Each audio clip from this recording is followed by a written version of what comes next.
Hey everyone, I'm NornQueenAlexis, and welcome back to the Everything Wrong With series. I'm joined once again by Sterling. Woo! Yeah, Sterling is a military expert and has served this country for damn near all your life, right? Vast majority of it, yeah. Yeah. Wow, way to make me feel sad. Oh, I'm sorry! That was not my intention.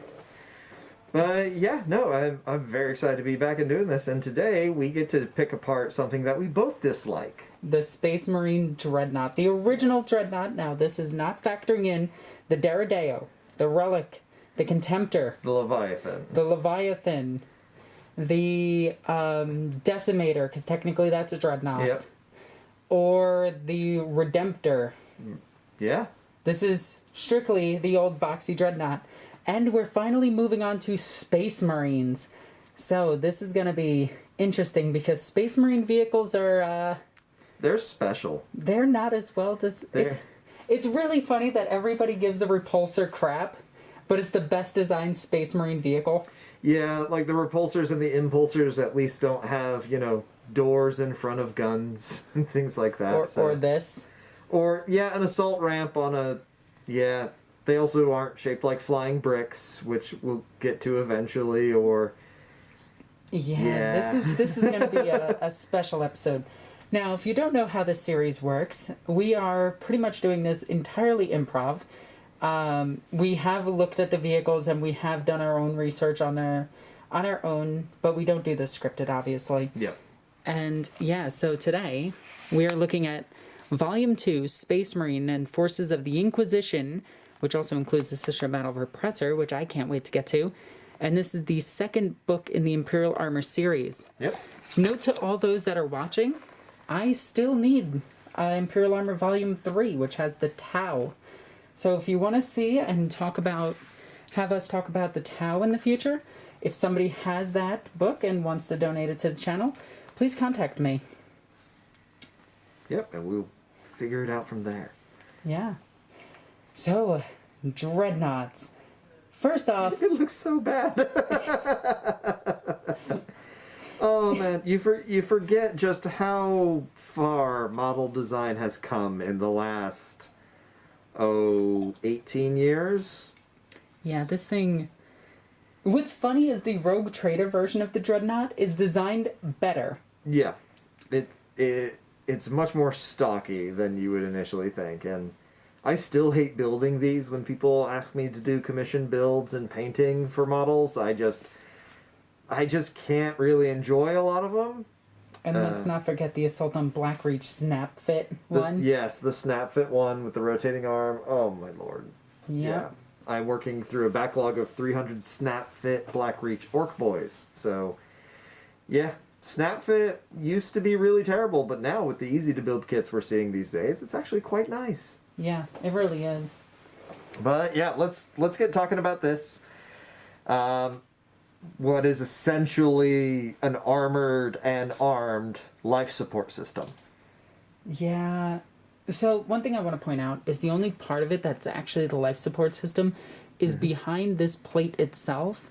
Now, behind here, a lot of people mistake that for a vision port, but that's actually an Auspex array that shows the pilot inside it all the feed that he needs, but it's injected directly into his brain versus him actually seeing it. Yep. I will be referring to Dreadnoughts as male as they are Space Marines, and Space Marines is a no girls allowed club because big, strong, muscly, oily men love spending time with big, strong, muscly, oily men. It's the manliest thing you can do. Ask the Spartans. Yeah, they make sure that they rub themselves down before, and they even do that to their brothers. It's important, It definitely It's all is. about male bonding, Alexis. And you know what I hate? That's actually true with the Dreadnoughts, too. They rub them down with sacred undulants before sending them out to battle. I mean, you gotta, right? I guess. All right, do we want to go into the lore as it's written? Yes, so All we right. can giggle at this, too. All right, I'll kick us off. So, Dreadnoughts are some of the oldest war machines still in service in the 41st millennium. Some venerable Dreadnoughts are said to date back 10 millennia to the years of the Great Crusades, as well as Yeah, as well as potent weapons of war, dreadnoughts are amongst a chapter's most treasured relics, known as Old Ones. Not to be confused with the ones who created all life. The old ones. But they are a direct link to the chapter's past and heritage. So that's pretty standard. It's like seeing an old vehicle going out to service in the military today. It's definitely neat. It's real cool. Like, we have those heritage ones. Unit history in modern militaries is actually very important, to the point where, like, my start as a historian was as my unit's unit historian. So we would interview service members who had been on prior campaigns with the unit. We would research lots of documentation, write up reports and books and manuscripts on certain subjects and battles, and it's very tedious work. But when you get to sit down and talk with somebody who was there, like, for instance, Vincent Speranza, he was a paratrooper from my unit historically in World War II. He's still alive today. He still runs around. You can find him on YouTube by just searching, World War II paratrooper sings Blood on the Riser, and he'll be the first guy to pop up.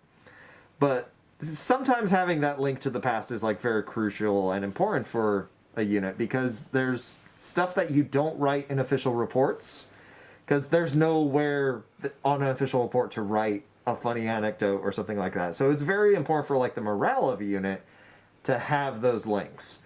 So is this going to be it's a morale unit like the Baneblade? I mean, I don't know.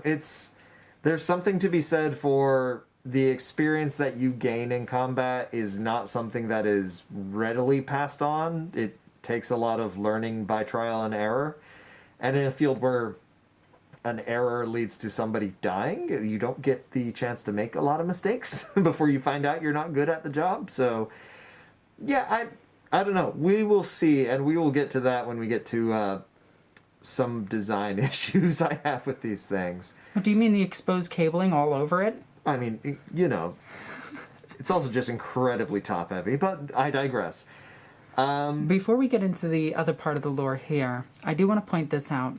In earlier editions of Warhammer 40k, Sisters of Battle, even Imperial Guardsmen had access to dreadnoughts. Mm-hmm. In fact, Ethriel Stern had a buyable model from a white dwarf back in the day for her dreadnought. Yep. Granted, she never died. And back then, dreadnoughts didn't have a dead pilot inside it, who was hooked up to life support, so it's basically just keeping the brain activity alive.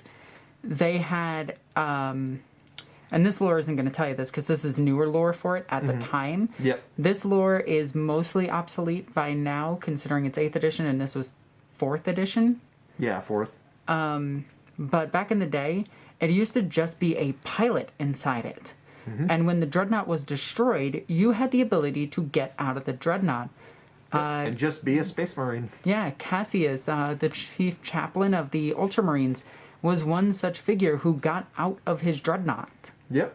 Before he went to the Deathwatch. Yep. Before the whole Tyranids fighting on Macragge was a thing, so... Yep, so that's some ancient lore for you, so anybody who says the lore is super important... The lore is often very contradictory. Yeah, it changes quite a bit. All right, history. Nothing is known of the origins of the Dreadnought. Well, then how do they build them? Yep. How do they build them? How do they produce them? What about their guns? The secrets of their construction are all but lost. What?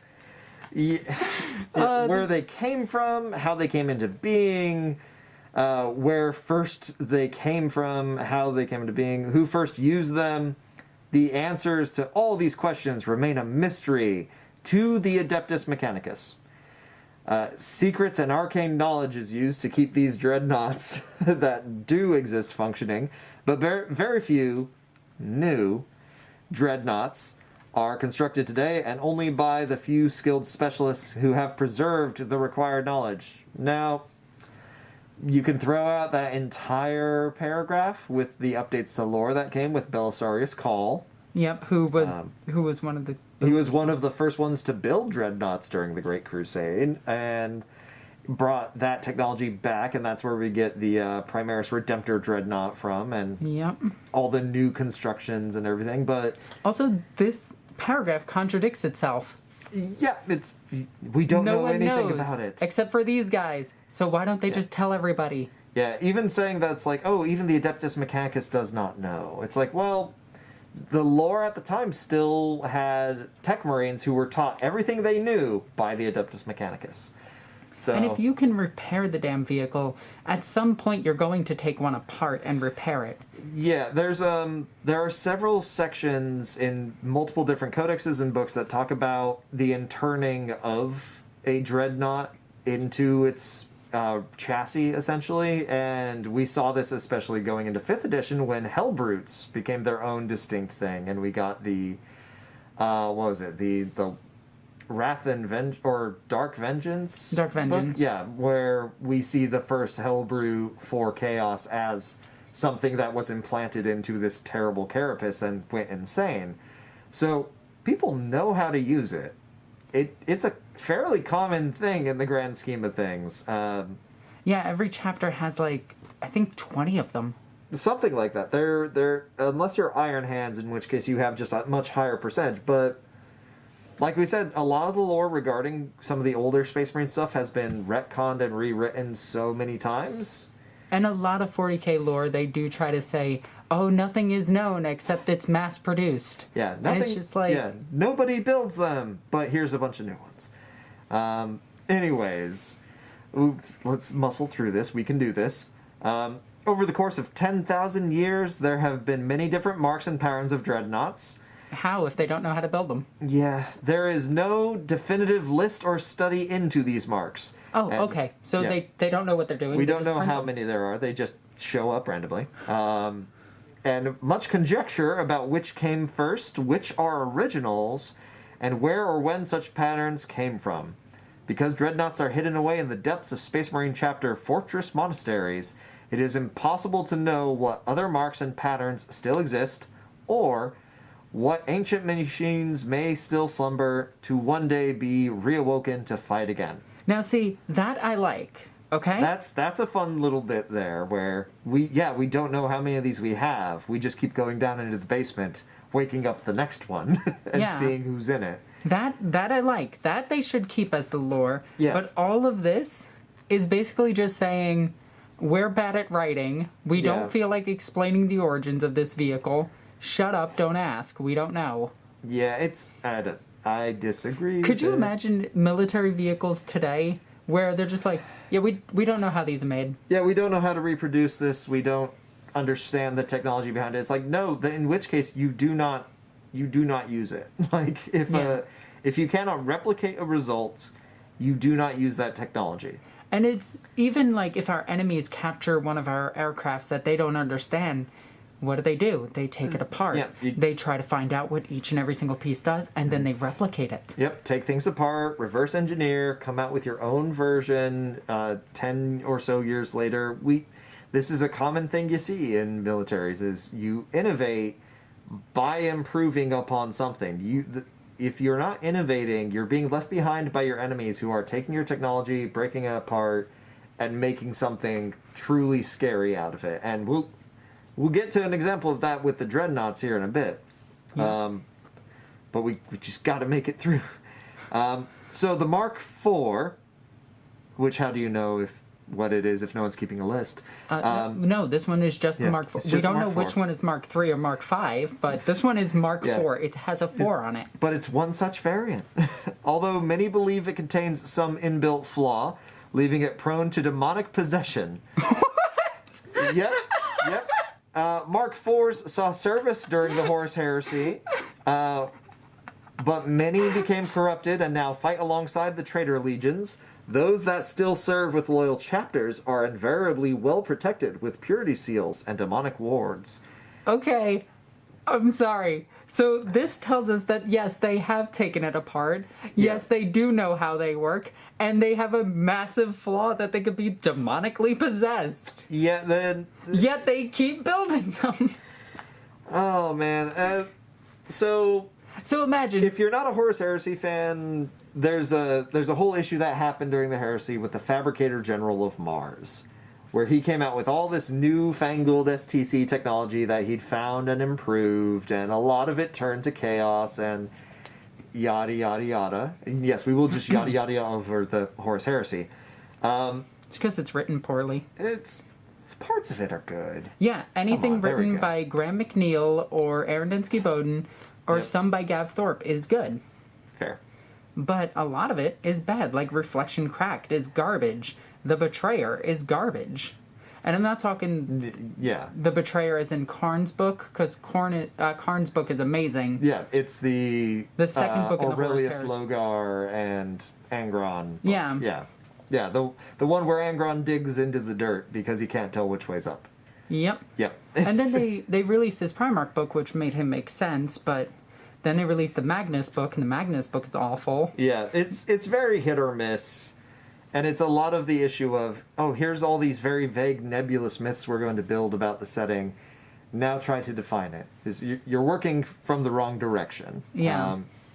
But yeah, this is the first time in any of the Imperial Armor books that they reference the vehicle being demonically possessed. No, that's not true. Or which one do you remember? Oh my god.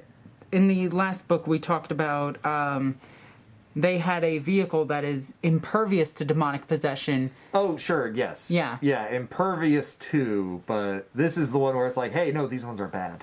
So this also tells us, because these may predate the Imperium, that they knew demons were a thing. Oh, but that's the thing. Remember, they didn't predate the Imperium.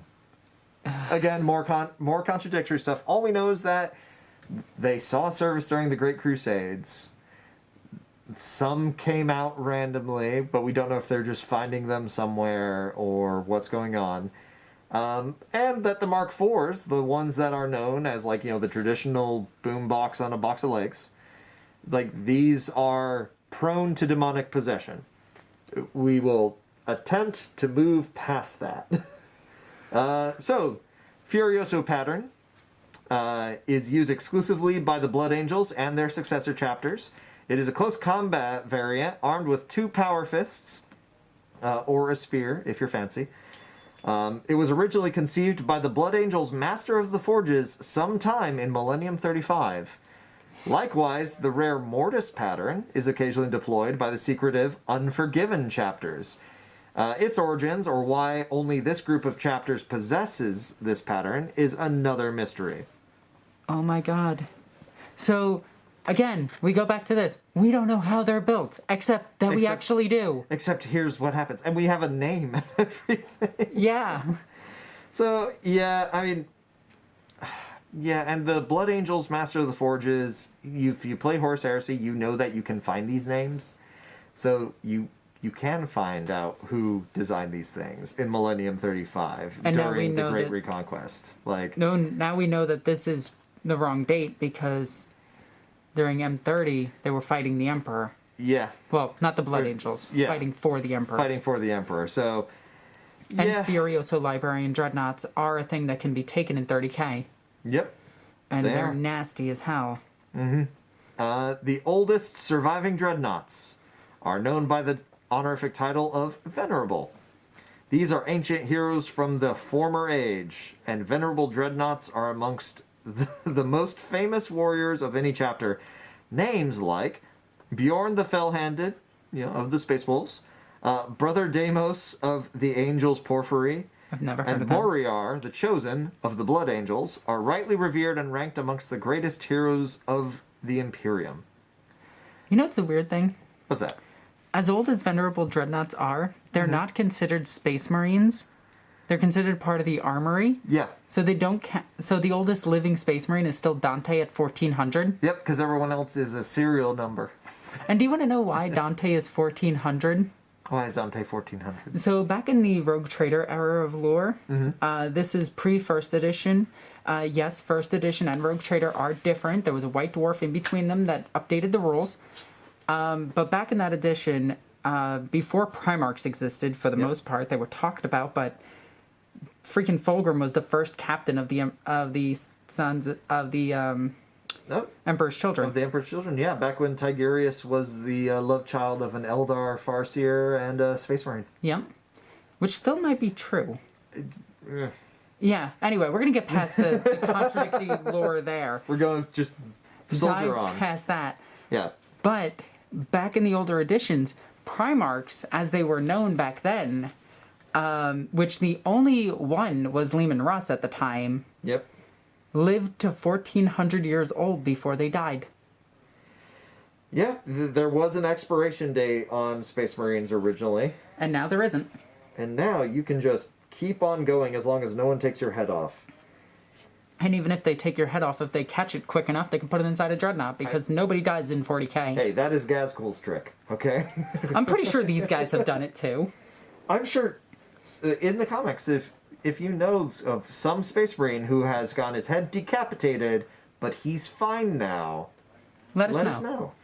Because I guarantee that's a thing somewhere. All right, are you ready for the Angel's Porphyry? Because the name sounded familiar, but I couldn't remember why, and now I have. Okay. Because here at Games U, we have a poster of all of the 3rd and 4th edition chapters. Oh yeah, they're one of the it. headliners. They are one of the headliners. They are a blue and white color scheme. Do you want to show the camera? Yeah, so here we go. And yes, we are using Warhammer Wiki for this because why not at this point? So that's what we're looking at as far as color scheme for it. Looks very Ultramarines. But just a quick Google search just brought up a lot of unknowns. Yep. So, This is why I like Aaron Densky-Bowden's Emperor's Spears, yeah. where he took an unknown chapter, one that they just made up one day, took them and just made them a Gaelic chapter of Space Marines, or a Celtic chapter of Space Marines, and I really enjoyed that. Yeah, I'm trying to remember if the Soul Drinkers were written before or after this book came out, and I want to say it was after, because I would have included like their totally not possessed spoilers. Yeah. Dreadnought chapter master, but anyways, moving on. But yeah, we know who Bjorn is. And if you are trying to find a Bjorn the Fell-Handed model right now, they just repackaged him as just the standard Space Wolves Venerable Dreadnought. Yep. So, Bjorn is sad. Service record, next section. Dreadnoughts are called upon only when the fighting is likely to be close and bloody. They excel at fighting in built-up areas at close quarters, such as in underground tunnels and in boarding actions where they can quickly close with the enemy, making best use of their assault weaponry and close combat power. That's not an assault weapon. No, it's not. And Neither is that. there are very few times, like I, as a competitive 40k player back in the day, saw anyone bring anything other than like, oh, he's got las cannon missile launcher. Yep. Like, close combat weapons on on Dreadnoughts were not something you took if you had the points to take something else or the option to. And it's just kind of funny to me that this is what you use in close combat. And also, like... How do you get this thing to underground tunnels? Also, this thing is, what, 12 foot tall? Yeah, something like that, like 11 and change. No, it's Or is it 12 and change. 12 and change, all right. First off, Space Marines run into this problem, and it's actually written in the books that they can't fight gangers because gangers just keep hiding. Yep. Genestealer cult keep You hiding. just run somewhere where the enemy can't get to you. That's a basic concept. If you're being chased, you get someplace where they can't keep chasing you. So a 12 and change foot tall machine coming after you. It's as wide as it is tall also, isn't it? 11 foot wide. 11 feet wide, 12 feet tall, has a giant non-articulating, so it only articulates on one axis. It can spin its hips. It can spin its hips, but the gun mount can't. No. So if this thing runs into a sewer, it can't turn because the gun will be facing out. So Dreadnought's body, gun, wall, it can't make that turn. Yep. So if you get behind it and the gun barrels can't articulate in the right direction, it's stuck facing one direction. And even if even with the argument that it can rotate the gun all the way around. Yeah. Yeah, what if the ceiling's too low? What if the ceiling or the ground is like uneven? Like there's lots of different things. And then also All the exposed wires. All the exposed wires in power plant, which we'll get to. Like the fact that a throwing knife can kill a dreadnought. Yeah, I mean, being a built-up area, like, if we're talking about built-up area, we're talking about any location that has, like, a very dense percentage of architecture. So the 40K community. Yeah, right. There's a term in military sciences that has come into favor a lot since General Petraeus's historic work on mounting counterterrorism operations, and it's called MOUT, M-O-U-T. It's military operations in urban terrain. So it's how to move from a building to a building, how to clear hallways, how to clear rooms, establishing. So do you think this thing is going to be running down hallways? Well, exactly. Like, this thing is apparently ideal for close-in fighting. And urban environments. In urban environments. So, alright, so that means that it has protection all around it. Yep. Like, it would have to. If you're in an urban environment, you don't present a weak facing to something, because if you move past somebody and they ambush you, you're dead. You have to be fast if you're in an urban environment, because you have to be able to take corners quickly, get out of ambush zones quickly, or even just reach an objective at a measurable pace. Mm-hmm. So, like what we saw with the Lehman Russ, or the Demolisher variant of the Baneblade. Yeah. Where its way of dealing with urban environments is literally level the urban environment. This thing might be able to do that on a smaller scale, depending on weaponry, of course. Yeah, on a small scale, depending on construction. Also, keep in mind, if this thing is meant for urban environments, it can't reload its weapons. It requires a team to reload it. Yeah, it is. So they have to run up to it and reload it in an urban environment, trying to reload a... You don't do resupplies in uncontrolled areas. And this would definitely be an uncontrolled... Urban environments always consider it uncontrolled unless you have, like, a positive fortification or, like, line of fire that nothing can cross. So that's your, like, long avenues. That's why if you're taking a building, you take a building that, if at all possible, is its own block. Because then you don't have to worry about people coming and sneaking through buildings to get behind your lines. If I have to send a servitor team out to reload this thing every time it's out of ammunition... Or chapter serfs. Or chapter serfs as well. Yeah, they're not going to have a good time. They're probably just going to be sniped off. Yeah, you definitely just shoot them, and if they're going to reload this thing, then it's red or black on ammo. So it is at 25% or less of its ammunition, or it's completely out. And then it has to stand still while being reloaded. Yeah, which means you're a target. Which, there's just not a lot of safe ways for this thing to reload, and as we'll see, they are abysmally slow. Yep. But yeah, we'll get to that here in a second. But anyways, despite everything we just said, according to the lore, on a battlefield, a Dreadnought has little to fear. Yeah, the Dreadnought itself. Yeah, sure. Because it'll be dead. Yeah. In close combat, few foes can match them, and only the heaviest enemy weapons represent a threat to the Dreadnought's thick frontal armor. I mean, yes, that is true. Its armor. Yeah. Yes. The armor doesn't care too much. Dreadnoughts are incredibly resilient. And then doesn't... Oh, wow, we have another page of lore. Yeah. Resilient and difficult to destroy. Only a direct hit that penetrates the pilot's heavily armored sarcophagus will, quote-unquote, kill a Dreadnought. They continue to function even though arms are torn off, armor buckled, etc. Along with the sarcophagus, the legs have the thickest armor, as they are a vulnerable location on any walker. Yep. Thickest armor. Thickest armor. Whilst the loss of a leg will not destroy the Dreadnought, it will immobilize it, or worse still, topple it over. Wow, they even acknowledge its biggest weakness. Yep. Space Marines will fight remorselessly to recover a damaged or destroyed Dreadnought from the battlefield. Retrieving a fallen Dreadnought is vital for two reasons. Firstly, so that the hero within can be laid in the chapter's sepulchres with other honored brothers. And secondly, so that the hull can be restored to await the next hero to be interred. The loss of a single dreadnought is a grievous blow to a chapter's fighting strength, and its passing will be mourned throughout the chapter. That just sounds like a tremendous weakness.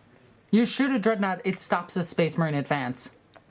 Yeah, it's, there's a lot of people like the concept of, oh, we don't leave men behind. And by and large, if you have the capability to, yes, you don't. You always recover your men for morale reasons, for intelligence reasons.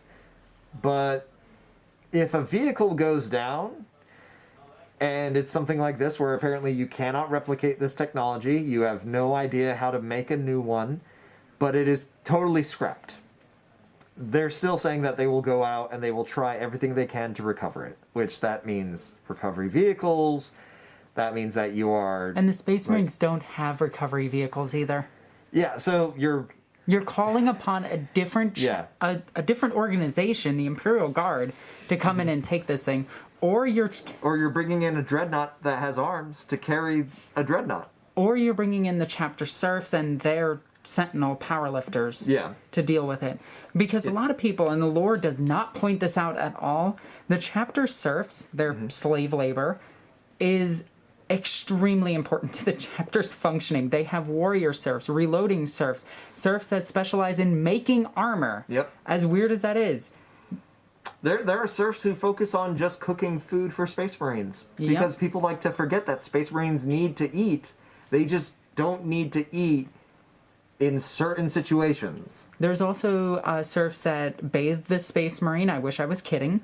But the warrior serfs have to go out to protect everybody else who has to go out to try to recover this vehicle, while Space Marines stop to protect the vehicle, which means you stop their advance, and if you know where the Dreadnought is, you just call artillery on top of it until the Space Marines go away. Yep. Yeah, prior to the introduction of the Phobos Marines and Primaris Marines in general, Space Marines were written in such a way where tactically they have no internal support element that can actually support them. They have the serfs, and the serfs are amazing, and it's a robust kind of idea to like, oh yeah, we travel around with all of our support staff and structures. But so that means all of your serfs are living on the same ship that you are launching assaults and boarding actions from. So if they die, you're screwed. Yeah, you don't read about, oh, this Jericho class transport ship carries all of the extra material that these Space Marines need. And it's a thing that's not really addressed because, all right, so you have human support staff. You now have to consider humans in everything you do. And this is factoring in servitors as well as tech priests and the various factions that go into protecting Space Marines. There are even Imperial Guard orders dedicated strictly to Space Marines. The Ultra Auxilia, for instance, which actually has the name Ultramarine as an Imperial Guard regiment, is dedicated to the Ultramarines and follows them in all aspects. Yep. In the Horus Heresy, you would see this with the Solar Auxilia, where you would recruit from the same planet as your Marines for your Legion, but all the humans that weren't good enough to be Marines would still show up, and they would fight as, like... warrior serfs. Like the Iron Warriors had the 3rd Thorakitai regiments, which were outfitted with power armor, and they had their own support chains and everything. And it's adding an extra level of complexity to the Space Marines order of battle, where suddenly, in order to get this on the ground, it only takes a drop pod. But to get that drop pod ready... you have to get the drop pod ready, you have to get this whole system ready, you have to load this system with everything it needs, and then you fire it at the ground in a drop pod, it lands, it survives, but its combat load is entirely dependent on others. Yep. It cannot carry extra ammunition, so what it goes in with is all it has. As stupid as this is, and I want to point this out because I think you would agree with this, if a Dreadnought goes down in the midst of a battlefield, tactically, and this isn't counting in Space Marines being Space Marines, but military of today, Sure. we would destroy it. More than likely. And again, it's like the helicopter that went down when we took down. I'm not going to say the name because I don't want to be demonetized for anything. But when that helicopter went down, when we did an operation, that one dude who we thought was hiding in Leviathans. Afghanistan but was hiding in Pakistan. Yeah. Yep. Yeah. So you deny any sort of material that you cannot recover. Especially a vehicle that's prone to demonic possession to the great enemy. Yes, that would be one flaw, which would see it be removed from service. And again, there's a lot of decisions that get made in 40K because it's like, oh, it's such a great morale boost. Morale doesn't help you when all of your guys die trying to go rescue the corpse that's in a sarcophagus. Yeah, just let that guy die. Even if I know someone in the comments will say it, oh, but you don't do recovery actions till after combat. No, you can't risk that. If you have a big old tank or weapon system and you have the capacity to recover it, you recover it or you destroy it as soon as possible. Because if you have the capacity to recover this thing, and let's use the Chaos example. Mm-hmm. All right, so there's a Mark IV Dreadnought. It goes down because the las cannon punches through the sarcophagus. Yeah. There's nothing stopping somebody like Fabius Bile or an Iron Warrior Warsmith from seeing that the rest of this system may still be usable, just the brain inside is dead. So let me gather all my cultists together, grab a Dark Apostle, some chains, and a Chimera, and we will just lash this thing to the back of a vehicle and drive it out of the battle space. Like, if I'm a Space Marine commander, I can't allow that to happen, because whatever this thing went in with, we know from the lore that ammunition is fairly universal in the 41st. Is fairly universal in the 41st millennium. So missiles can be replaced. A las cannon can have this housing stripped off and a battery plugged in. Like, now I've given my enemy a twin-linked las cannon to use against me. Yeah, and that's not even if they can just throw a Chaos Space Marine in there, and now I have an insider threat of, honored brother, like Festius or whatever his name is, has found his way back to our lines. Okay, great, let him in. And then you find out it's not Festius because his body has been replaced by somebody else, and then he starts shooting up. And if you don't have a psyker nearby to test all of that, yeah, you're screwed. Let's not even forget the demonic possession capabilities of this thing. Yeah. If a Renegade Guard regiment grabs this thing from the enemy and puts a guy in there and he gets demonically possessed... Awesome. That's great for them. Now you just started a demonic incursion that'll take over an entire planet. Yeah. Good job. One vehicle just ended a world. Yep, it's a microwave demonic possession, and it's cool. Like, anything that makes a demonic possession easier in the 41st millennium is something that you really need to consider and not do. There's an organization within the Inquisition that's just about finding unsanctioned psychers and taking them to be soulbound. Yep. Because demonic possession is such a real threat. In fact, and we're talking about the Inquisition, of course, the Ordo Malleus, Ordo Hereticus, and Ordo Xenos, the three big, but there are other organizations within it. There's ordos. Even Ordos that specifically read up on the Inquisition and do internal police. But anyway, besides all of that, if you read it from Demons' point of view, the only thing stopping them is Inquisitors. Yep. But everybody else is like, oh, Inquisitors blow up a planet if there's one demon on it. And yes, they will if certain circumstances are reached, because the Inquisition goes out of their way not to destroy an entire planet. In fact, everybody goes out of their way to not destroy an entire planet, because it's a lot of resources but lost. It's not a good story. But aside from that, one demon entering reality is an extreme threat. But the fact that this thing, at any point, like if the pilot just has a hiccup, can get demonically possessed. Yeah, like, we don't know how vulnerable it is, but a vulnerability is a vulnerability. Like, it doesn't matter if, like, only 1% of Mark IV Dreadnoughts in a combat situation become possessed. Okay, so 1%. So 100 Dreadnoughts, one of them is demonic. So 100 Dreadnoughts across, like, a sector become demonically possessed at any random time. Okay, do they all get killed?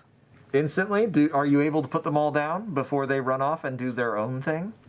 Are you able to even tell? Yeah, I mean, the Soul Drinkers, again, fantastic example of it. If you've not read the omnibus for Soul Drinkers, it's actually one of the better, like, hey, this chapter doesn't exist anywhere other than here, but here's a storyline. That's all about chaos possession in a Space Marine chapter. Yep. So let's continue with this. Anyways, moving on. I'll stop gushing now. Okay, so where were we? Oh yeah, here we are. So Dreadnoughts are utilized by all Space Marine chapters, even the elite demon-hunting Grey Knights have their own heroes enshrined in Dreadnought armor.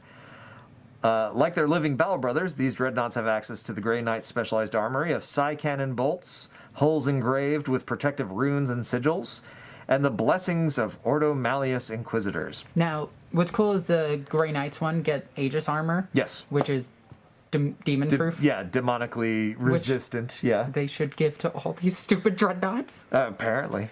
If it's a Mark IV Grey Knight Dreadnought, is it more susceptible or less susceptible? Big brain questions. If it gets the Aegis treatment, I would say it's less so. If it gets a But it's a Mark IV. That's true. All right. When not in action, Dreadnoughts are kept sealed inside stasis vaults deep in the crypts of a chapter's fortress monastery.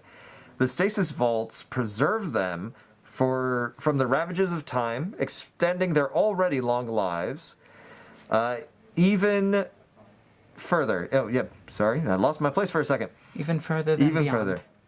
Each stasis vault is a holy shrine, only opened in sacred occasions for tech marines to enter and tend the slumbering machines with sacred oils and holy unguents, and to read the litanies of preservation over them. But during the ceremony, the machines are not awoken from their sleep. It is part of the honor of becoming a Dreadnought that the warrior is allowed to rest between battles. It is deemed that these veterans have already given everything in the service of the Emperor, and they are no longer required to follow the strict daily regimen of the chapter's other battle brothers. These veterans are only woken in times of great need or for missions in which their knowledge and advice is needed. Sounds like they're treated better than veterans of today. Yeah, there's a common sort of social diagram in military units where experience leads to certain laxes in rules. So a private goes out, does something stupid, gets arrested. More than likely, he's going to get punished, get kicked out. But a more senior member of the unit probably will still get chewed out. Just definitely won't see as much of like the repercussions as a younger soldier would. And a lot of that is, hey, he's been in, he's done his time. It's a mentality that makes the military very much like a fraternity, sort of boys club sort of deal, or girls club if you're in a unit that has female service members in it nowadays. But yeah, Or like they and them. But or they them. They them in the military, yes. While there's technically nothing saying that you have to call them they, them, we still do. So let me see. Yeah, and here's one thing that...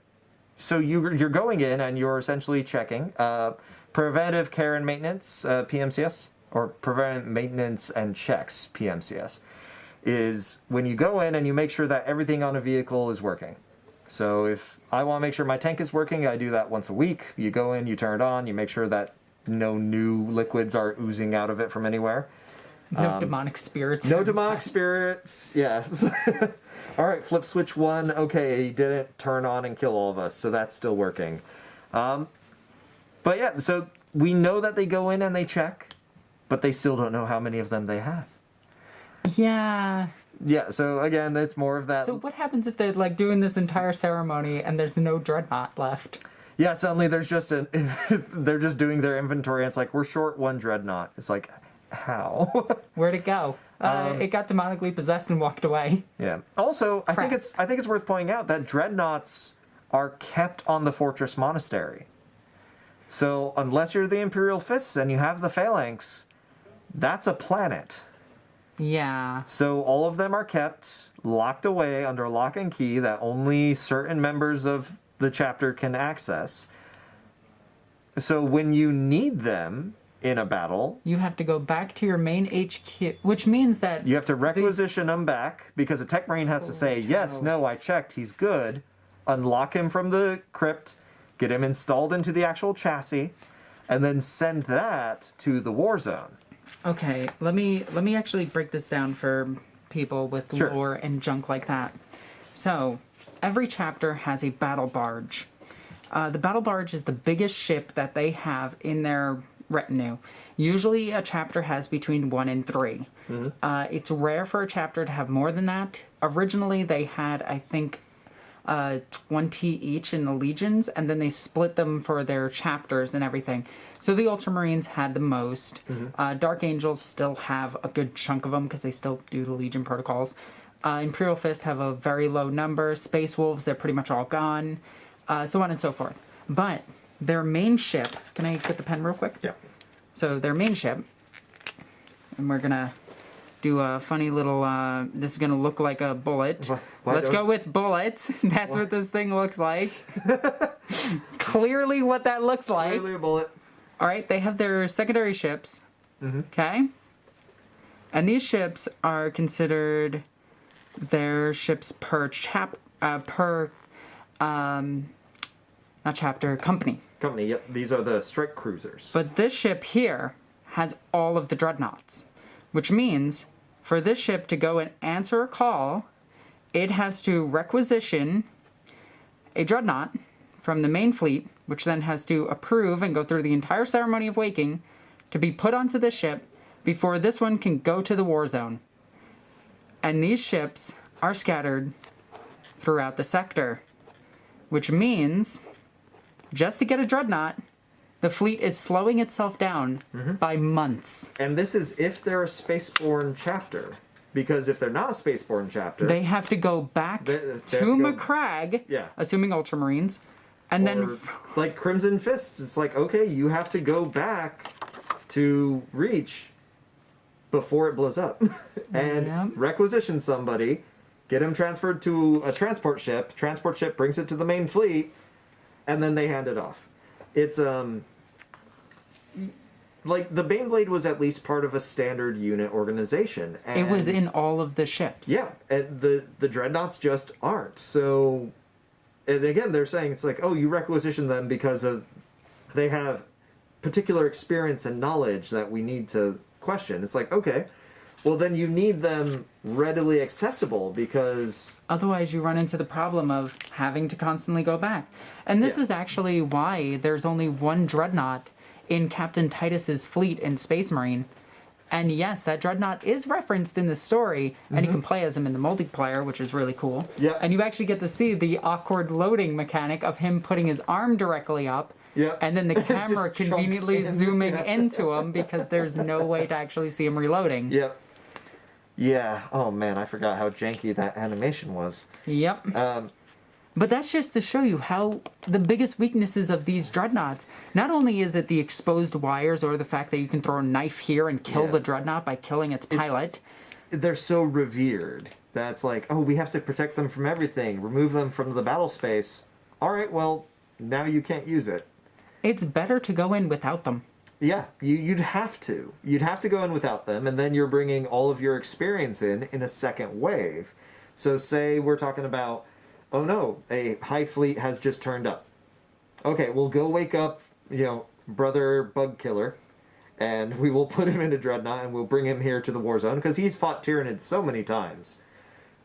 It's better to just... By the time that happens, there's a chance you've lost. Yeah.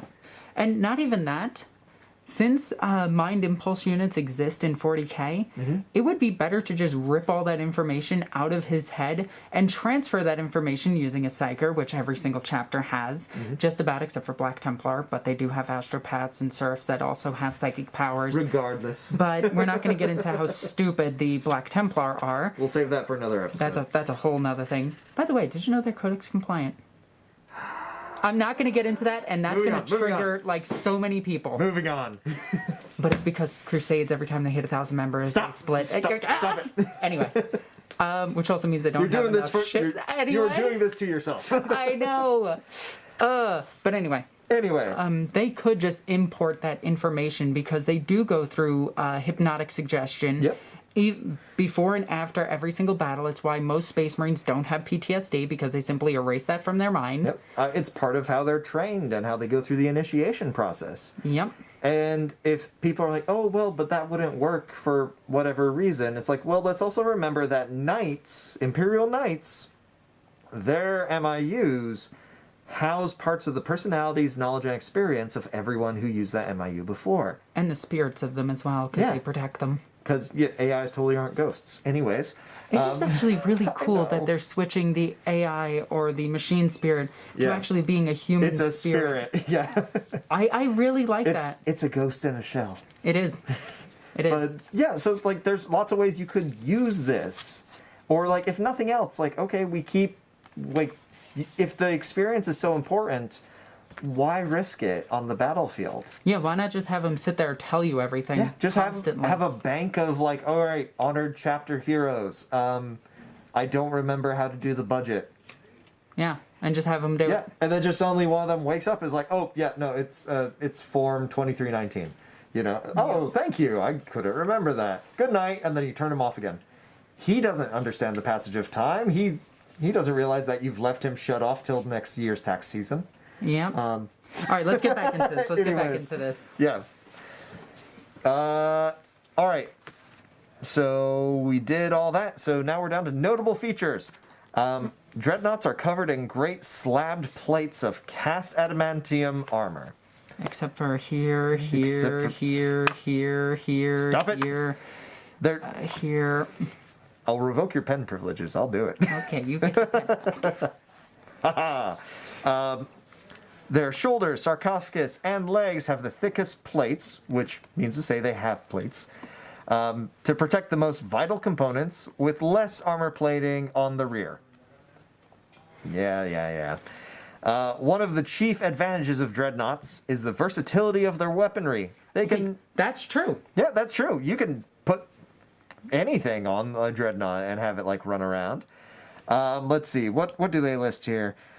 With multi-meltas and heavy flamers, to suppressing fire with assault cannons, las cannons, autocannons, missiles, storm bolters, anti-tank.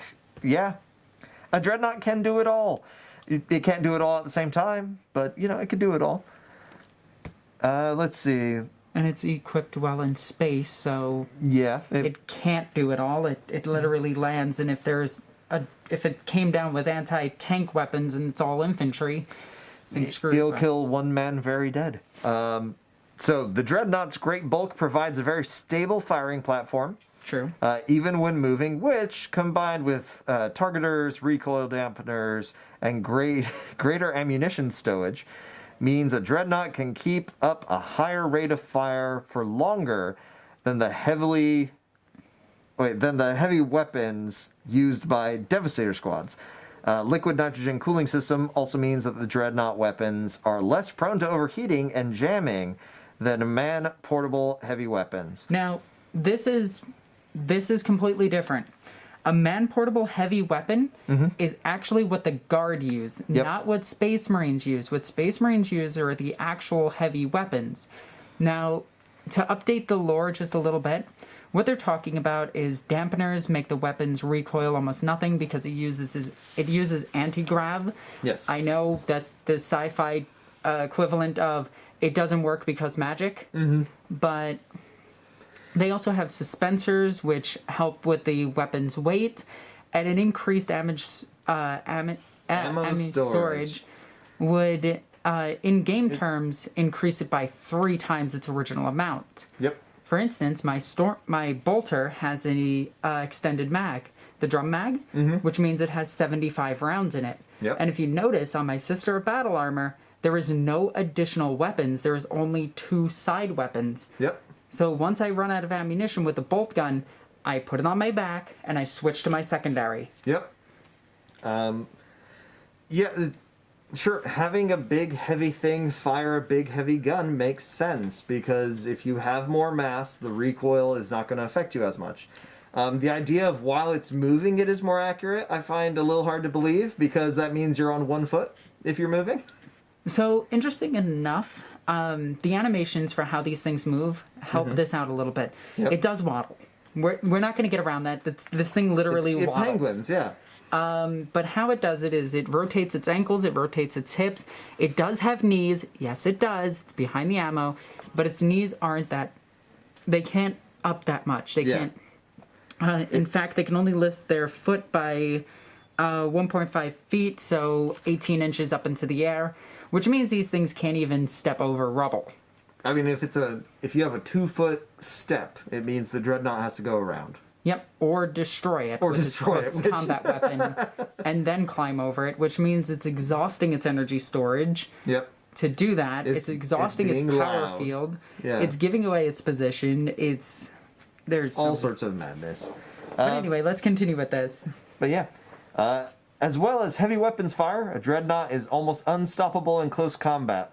Armed with a close combat power weapon incorporating Magna Coil servos to increase its arm strength. These weapons can grip, rotate, and tear, punching through the strongest material and armor, rending gaping holes in enemy vehicles and defenses, or ripping flesh limb from limb with ease. Now, The Dawn of War 2 opening cinematic. let me explain how power weapons work in 40k. Are you ready for this one? I am prepared. My body is Okay. ready. So how a power weapon, such as a power fist, power sword, I don't know why this is sword, but it is now, a power axe, a thunder hammer, a power hammer, both are different, all functions is they use a power field. Now, a power field has the ability to disrupt atoms next to it. It does not separate them like it says in the older lore, because that would literally lead to a nuclear explosion. Yep. You don't split atoms. So what the swords actually do is the energy field around it is vibrating so fast that it passes through objects with little to no resistance, and the mass of the weapon actually helps with the swing strength as well as the going through of The momentum material. of the strike, yeah. This means, unlike a lightsaber, which has to burn through something and then slowly cut through it because of its heat and discharge, a power sword can actually slice through it using its own weight and momentum, as well as its power field dampening and weakening all the structures near it. Now, this isn't to say that there aren't materials that are power field resistant, but it's very unlikely. With a power fist and a thunder hammer, on the other hand, they release all of that on the moment of impact. So it essentially blows back or disrupts everything near it, except for the power fist itself, which is protected by its own fields. Which we saw these fields when we talked about the plasma cannons and how they shoot a field around the plasma first, and then the plasma simply follows it until it disrupts. That is how power weapons in 40k work. Now, funny enough, a power sword would pass right through, unharmed, through a lightsaber and kill the Jedi or Sith behind it.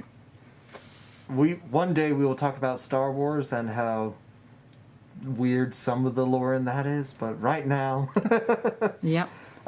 let's just remember that at one point in the game, power swords were considered the best weapon in the game. Yep. Because they ignored all armor, because they were a power weapon, and so you had no reason to take any other power weapon except for swords. Yep, and then we have the different types of power weapon, which include nemesis weapons, which incorporates the user's own psychic abilities, which have the ability to phase in and out of reality and cut unreality, which means it can sever the ties of demons into reality. It severs the ties of other psychers to the warp. Yep, It severs demons' hold on reality. Bone swords were considered power weapons for the longest time because the sentient entity inside the bone sword would modulate its power field to pierce through armor. Yep. Then there's the Satan weapons. Now, the Satan weapons are vibra weapons, essentially, but they also have the ability of stealing the opponent's life force. You can see this with the most famous example being Farsight's sword, which is a Satan phase blade. And yes, it is. This isn't a mystery. It was in the 3rd edition. It was in the 4th edition Tau It was Codex. in the Damocles Gulf Crusade book that came out in 7th edition. Yeah, this isn't a surprise to anybody. Yeah. It's just for some reason 40k players don't read the lore that much, so they're always like, "Wow, what do you think it is? I bet it's a demon weapon." And you would be surprised how rare demon weapons are. Demon weapons are essentially the opposite of power weapons. They phase, again, in and out of reality, similar to that of Nemesis Force weapons, but with the added bonus of demonic abilities, such as bending reality around it, warped perception, and we're not even going to get into the quantum physics of a demon. Oh, we're not going to talk about, like, the HRUD and their ability to time travel their projectiles through time? Yep. Or the, I do like how the Necrons do it now. The Necrons have chronotimers that can make a short-term field around them that makes them move faster in time versus everything else around them. So people appear to be moving slow. But this doesn't guarantee that they can dodge everything or redo everything. It just means that they themselves can accelerate themselves faster. Yeah.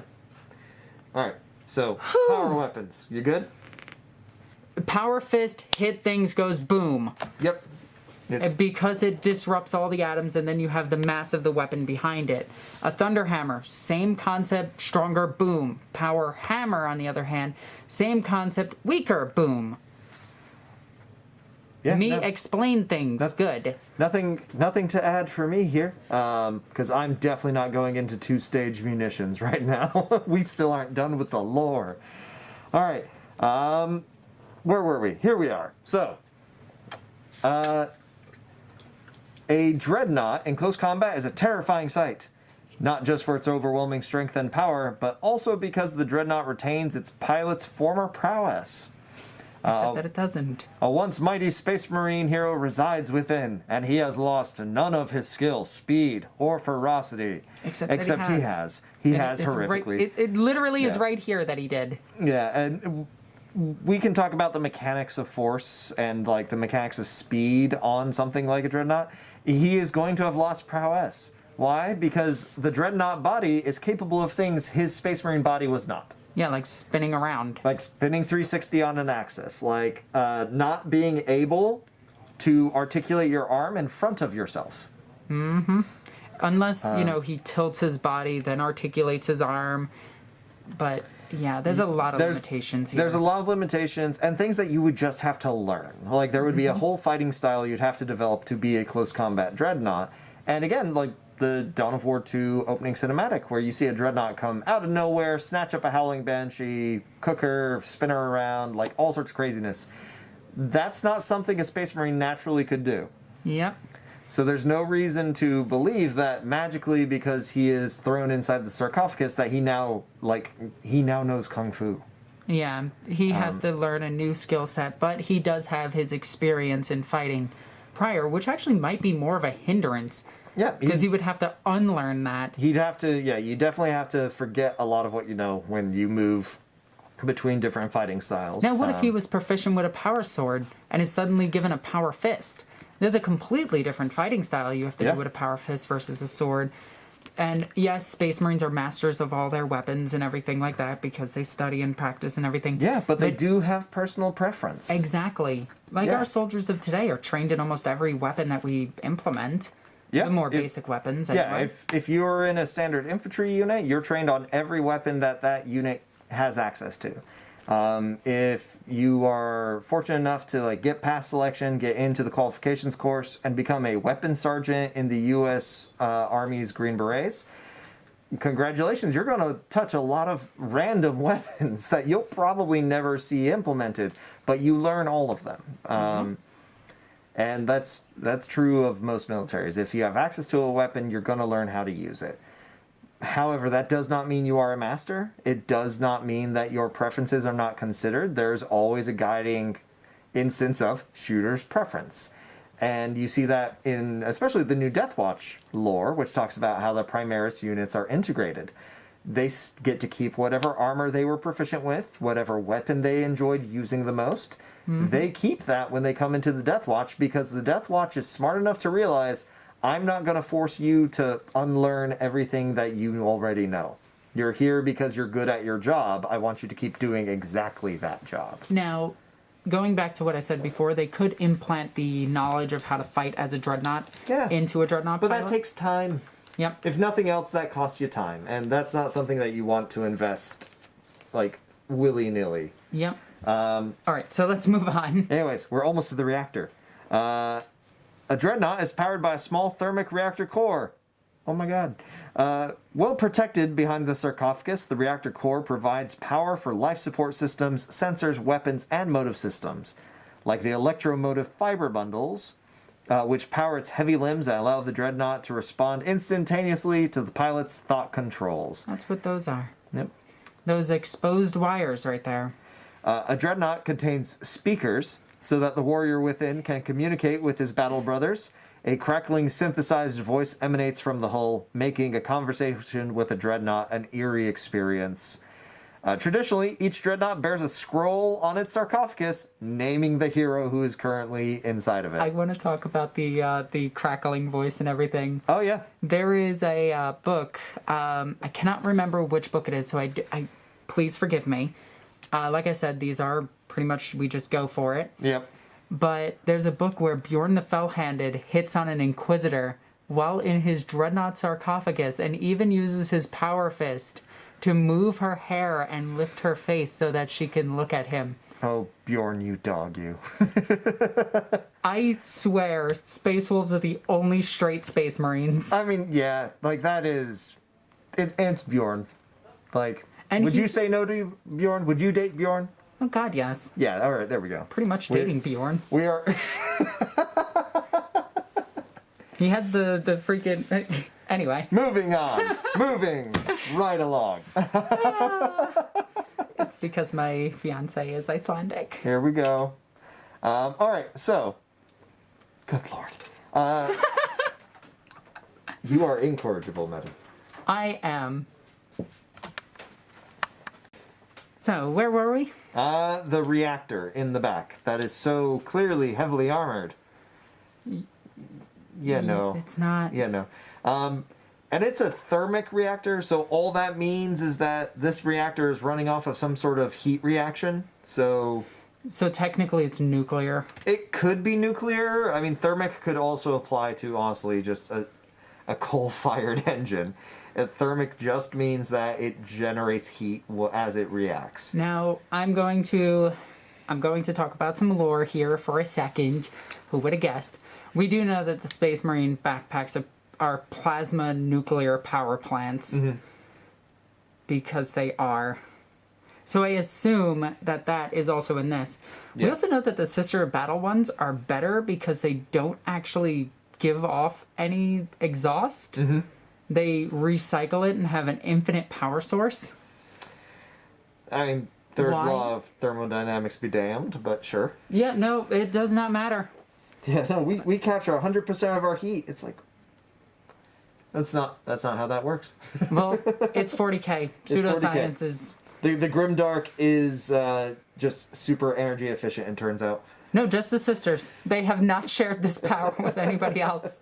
In fact, Call, who is on Mars, where the Sororitas power armor is built and made and manufactured and delivered to the Sisterhood, never thought to be like, oh wow, maybe I should incorporate this into my Primaris Marines. Nah. But also their jets on top are actually gyro jets that keep the Marines stable at all times. So the Sisters of Battle don't have that, but they have mag boots. So they don't need that because... They're also not quite as heavy. Yeah. As well, so... Yeah, I could go into detail about how the Sisters of Battle can do the Space Marines job better and easier. And are more efficient, but I'm not going to get there. We'll get there one day. But yeah, no. So this thing has a giant reactor on it. It's meant for close quarters combat. It's meant for built-up urban environments. Okay, cool. You just put a nuclear explosion inside a... I mean, there's this big misconception between like how big of a boom you get when you like blow up something that's nuclear. Nuclear weapons are hard. Citation needed. It's much easier to have a nuclear reactor work because of how nuclear reactors function, it's much harder to create like the massive fireball that everyone attributes to a nuclear detonation. Like Chernobyl. I know that many people probably saw the HBO series and it's like, ooh, that's a big fireball. Yeah, it was. It was a giant steam explosion in Chernobyl where it got to the point where the inside of the reactor was so hot that it ignited the air, and air that is being ignited means that's gas. Gas expands when it is in a high energy state, and that's how you get a big bang. A nuclear explosion is something on a whole different scale entirely. Like, people were in the factory at Chernobyl, in the power plant itself, and they survived the explosion. Like, a nuclear explosion from one of the smallest nuclear weapons ever constructed would vaporize pretty much everything within a mile of you, and there are several educational sites that actually let you model what a nuclear explosion would look like in your hometown, and it is somewhat terrifying. But even then, like, the biggest danger from nuclear weapons and nuclear detonations is not the initial blast. It's the fallout. It's the fallout, because the fallout goes everywhere. And then you get Fallout 76, and you're just disappointed. I mean, yeah. Who thought setting a game in Appalachia would be a good idea? Sorry to anybody in West Virginia, but... You got a good theme song. You did. But, yeah, the main issue is the same issue that you had with the Lehman Russes, where it's like, okay, we know where the engine is, we can target the engine. The thing with a Lehman Russ, though, is that it has turrets. And it has cupolas that people can ride outside of. And it is part of a larger integrated fighting force, so people can protect it. A Dreadnought sees in one direction. Well, let's assume that it has an aspect for 360. All right, it has an aspect that is 360. If it is fighting someone in front of it and someone sneaks up behind it, it cannot turn and engage one enemy without revealing its rear to another. Yep. And yes, you can make the argument that it can spin one of its guns around and fight like this. Sure, but this isn't a John Woo movie. So. But that also means that its guns can only fire in one direction, and they do slightly arc in. Yeah. But this also poses a problem when it's firing in both directions, because it has to rotate its body to actually get to the target, so that this target can hit a target over here, and this one can hit a target that's over here. Knowing that, those two guys could just run the same direction. Yep. And the Dreadnought couldn't fight both of them. You could definitely easily develop tactics and techniques for taking out a Dreadnought. This is something that an average person can figure out. Yeah, this is basic logic stuff that you can probably come to a conclusion with. And even then, it's still just...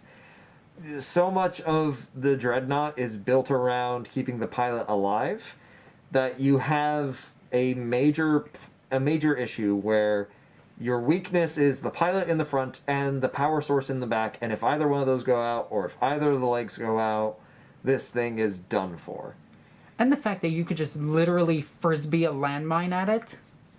Yeah, bomb squigs are like this thing's worst nightmare. We saw how quickly one of these things was destroyed when an orc boy ran up to it.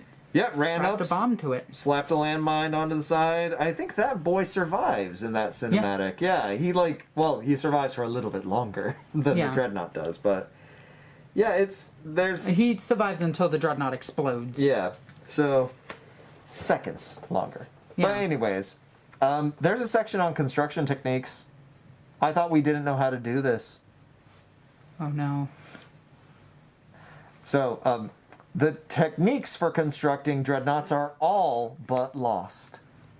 Except for, this paragraph, right? Where they literally made some right in here, Millennium 35. They talk about the Furioso pattern and how they build them. Yep. And how another chapter builds them, and then they build them. Yep.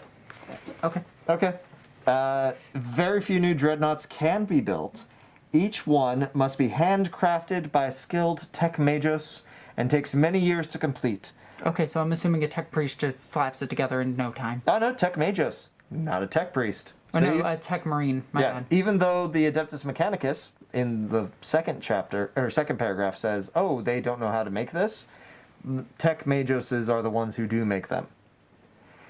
You can tell this got passed off between two writers. But, anyways, this means that those dreadnoughts that still survive are very precious. Each dreadnought hull is carefully guarded by its chapter, as it is almost irreplaceable. A dreadnought is the ultimate fusion between the mechanical and biological, the pinnacle of mankind's manifestation of the will of the machine god. Belisarius Call has some words for you. The mechanical component contains the many advanced and complex systems mentioned above. On top of this, the biological component is no ordinary man. The pilots are invariably wise, old veterans with memories stretching back thousands of years. A chosen pilot is suspended in amniotic fluids and surgically implanted within the armored sarcophagus. He is then wired to mind impulse leads for sensory input, allowing the dreadnought pilot to hear and see as if he was still flesh and blood. Okay. Once the sarcophagus is sealed and the pilot the pilot will remain inside until destroyed in battle. The sarcophagus and stasis vault will effectively make the pilot immortal. Although the centuries go by with the pilot's grip on the material world begins to slip.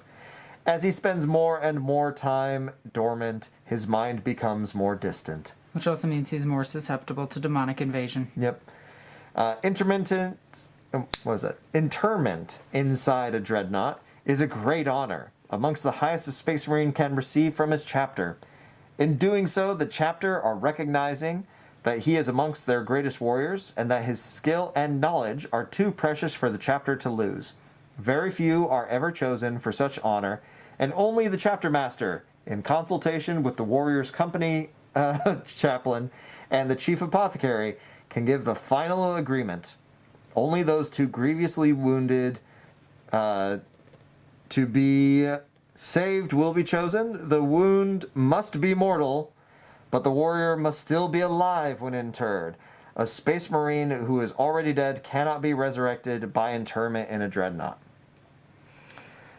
All right. Okay, so before we move on, we also know that the internment process drives the pilot insane, causes irreversible damage, and can actually kill the person outright. Yep. We know that the process is extremely dangerous. Yep. In fact, crossing the Rubicon Primaris is actually an easier process. And after reading all of this, the Rubicon Primaris doesn't turn you into a damn demon. Yeah. So here's something that I'm sure they didn't consider. So your greatest champions are all your dreadnoughts, right? Yep. Okay, so if all your great champions need to be mortally wounded but survive long enough to get back to the fleet... Which is possible. So, alright, so you're dying, you survive long enough to get back to the fleet. Mm-hmm. While you're back at the fleet, they stabilize you just long enough that the head of your entire organization, the chapter master, can track down your chaplain, one man amongst 1,000 who are probably still fighting, because remember, you were wounded and evacuated. Mm-hmm. Then the chief apothecary is consulted to be like, hey, will this even work? Which, by the way, the chief apothecary, chief chaplain, and chapter master are all aboard the main ship. You know, Yep. the penis boat. I mean, and that's if they're not on the ground fighting, because it's an all-hands-on-deck fight. Yep. So if you're part of, like, the Black Templars, and somebody like Helbrecht is in charge of your force, do you think he's going to take the phone call? In that case, it actually boils down to the Crusade captain. Yes. But Helbrecht would be your chaplain. Oh my god, he would. So in the middle of a fight, Helbrecht has to be consulted, pulled away from his battle fervor and his litanies to be like, okay, this brother captain over here took a missile to the head. He's going to die if we don't get him into a dreadnought. I need your vote and everyone else. How do you see his moral character? And as a former service member, this is hilarious to me, because this is essentially how a promotion board functions. Oh my god. Where there is bureaucracy to this, and there is ceremony to this. And it's not just a, like, off the cuff, like, yeah, no, throw him in. See if he, like, survives decision. You have to be considered the best of the best. Get injured, almost die but not die, get evacuated, get to a point where they can perform the procedure, and then these 3 men have to decide and agree. Now, here's that's not the big problem, Alexis. You want to know what the real problem is? What? So they've already established that they can't make more sarcophagus. So what do they do with all the people? You have to be selected to be interred while there is an opening. Oh, Jesus, and they don't even know their inventory. Yes, exactly. And they've said repeatedly, it's like, hey, the whole Dreadnought cannot be rebuilt. Okay, so the sarcophagus has to be repaired, cleaned out, like, get made ready. So it's not like, oh, no, the last Dreadnought just got shot out. The pilot's dead. We need a new pilot for that Dreadnought. Oh, look, Brother Captain so-and-so meets all the criteria. All right, now we'll throw him in. They still have to fix the sarcophagus before they can conduct any of these procedures. So at And this is in a time frame where, like, we know from Huron Lurgroft that you can get your entire side of your head taken off. You can have your throat blown out by a bolter round and be reconstructed by biomechanical augments and survive. So why would you ever put your dude in here? Because it's such a narrow time frame that you're working with. Because again, mortally wounded but not dead. And you can get... Assuming that you can't get stabilized either, meaning you're going to die unless... Unless you get interred, which... So this Dreadnought's going to disappear with the coming of the Rubicon Primaris. Yeah, because, well, you can't put a Primaris in it. Nope. Like, they had to build a whole new, like, chassis just for that. And even then, it's like... And they go insane, still. They still go a little nuts. Yeah, it's... There are so many little gaps you must jump. Let me talk to get about into how a Narthesium works. So this ought to be fun for everybody at home. Ooh, yay. A Narthesium, that drill hand thing that the every healer in 40k can get. It's not limited to just Space Marines. It's not limited to Sisters of Battle. Everyone can get it. The Narthesium has several components. One is Sin Skin. Sin Skin is the magic be-all, end-all. It's a spray-on skin that solidifies your wounds. We are currently developing this in the real world. I know, it's amazing. Real cool. It also has all kinds of combat stims and combat... I'm going to call them stims again, but you know what they're called. I just don't want to be demonetized on YouTube. Yep. That can keep your body functioning, keep your brain functioning, and keep your limbs working even after severe nerve damage. In the case of Strachan, yeah. who got his entire arm, and half of his chest bit off. By a sand shark. They managed to find him, hit him with a Narthesium. I'm assuming they used a Narthesium for this, otherwise I don't know how they did it. It's very Pulp Fiction. Stopped the bleeding, sustained him, got him biomechanically enhanced, and put him back on the battlefield stronger than he was. So, like Sterling was saying, what the hell is the point of the Dreadnought? Yeah. When you can do all of that. Like, you can have a Space Marine bit in half, and this happens.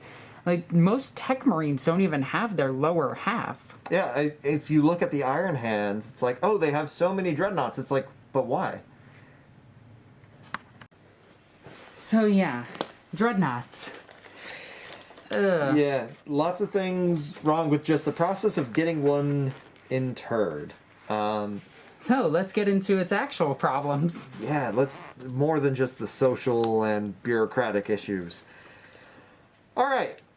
So, vehicle designation. Big ol' serial number. I think this is a good time to point out to people, these designation numbers, they do exist. Like, a Humvee is not always a Humvee. Sometimes it is an M chain of numbers after it, letter, and then, oh, okay, so that means it is from this manufacturer, it has this many pieces on it, it's this. It's... Oh, well, this isn't from a manufacturer because they don't know how to make it. Oh, of course, yes, they don't make it. Yeah, sorry. Beg pardon. I mean, if they knew that, they could track down the world and figure that out. But they know the world. Oh, look at that. Yeah, so wow. this one, the old good missile twin link las cannon, was apparently built on Mars. They don't know how many patterns there are. However, there are exactly 1 through 26 of them. So, again, crew, the pilot. Who would have guessed? Power plant, thermic reactor, MacGuffin. 12 tons.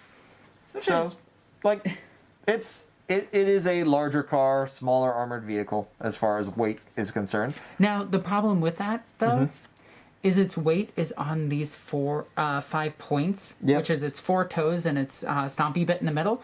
Now, assuming it's... Humpy bit in the middle. If As- it's connected to a toe, it's a foot, Alexis. Nope, that thing is a stompy bit. Okay, fine. It's its combat stub. Look, I know orc tech. The orc dreadnought is designed better than this thing. This is all the gubbins. So, assuming that it has a suspensor or a grab field on it, Something, yeah. It- It's, if it doesn't- it's still a lot of weight on those. This thing's not running through mud. not only that, this thing is going to punch through bridges and roads. Yeah, because of how definitely the smaller small ones. It does mean that, yeah, in an urban environment, you can just use it to break through a wall. Yeah, you're just going to burst through a wall. And you can see Yeah. this in the Dawn of War trailer where it bursts through the rock. Yep. It's pretty cool. Length, width, height. As we established, it is 12 meters tall. Which It is the equivalent of 7.2 feet. Wait, no. So it's 2 meters tall. Yep. Or 2 meters long, sorry. So 7.5 feet? 7.2 feet? 7.2. So that's from the front to the back. It is as long as, a very tall man. So, again, this thing's in urban environments. It's got like a nice, Box. short box profile, but then it is 12 feet tall by 11 feet wide. Fun fact, American roads are standardized for military vehicles and whatnot. That's why you don't see cars in America that are wider than 14 feet. So this thing could run down an American road quite easily. Side alleys and hallways inside large structures, different story.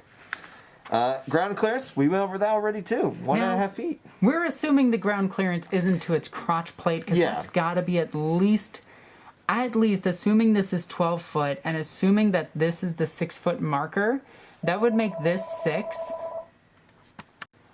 That would assume that this is 6 and this is 6, so that would put this at about 3 foot up. Again, what we're assuming that the ground clearance is how high this thing can lift its foot. Bending it from its knee, which is behind this plate, and walking forward. And the way that this thing walks, again, is it rotates its foot, rotates its entire axis, and pulls the foot forward versus an actual walk motion. Yeah. Okay? So what that all means is this thing waddles. Yep. It waddles, and it waddles away till the very next day. Its max speed is 10 kph, which is equivalent to 6.2 miles per hour. Yep. Which is... Its max speed on road is the equivalent of a Space Marine walking. Yep. That is going full tilt for this thing. Yep. Now that poses a whole plethora of problems that we're going to get into. Off-road, this thing's going 3 miles per hour. It's going slower than the average person going through a forest. Yeah, so infantry standard for the U.S. military for rucking. So that is, you have a backpack that is somewhere in the field from 65 to 85 pounds, depending on your unit's personal standards. You have to cross 12 miles in 3 hours. So 4 miles an hour. So the standard for a modern day infantryman is still a mile faster than this thing can do off-road. Yeah, and roughsacking isn't exactly just on-road either. Yeah, you can ruck off-road all the time, and as a matter of fact, you get really good at doing it off-road. So it's so slow. here's the thing. We know that Space Marines at full tilt can run about 50 miles per hour. I do have a source for this. I do forget what it is. If asked in the comments, I will look for it. Which also pits their average walking speed based on their height to the average human, would put it at 6 to 8 miles per hour. as the average walking speed per human, not military, is anywhere from 3 to 6 miles per hour. Which, assuming that Space Marines are much larger than them, take longer steps and can keep the average pace of a human. Keep in mind that things that are bigger tend to move slower because that's how it works, but in 40k it's the opposite. Yep. Because bigger means faster for some reason. Bigger means better. This puts the average walking speed of a Space Marine and the average jogging speed of a Space Marine at 25 miles per hour. They will outpace this thing in less than 5 minutes. Yep.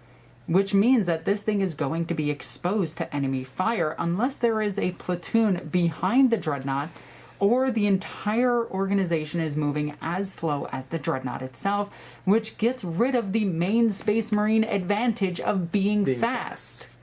Yep. And being a shock assault unit. So unless this thing is drop-potted right into the combat, which is possible, also means that it can be intercepted and destroyed mid-flight, which then means that they have to go and recover it. Flanked because you're doing a landing field seizure with a drop pod, so its rear armor being thinner and the power core being exposed is a liability. Yep.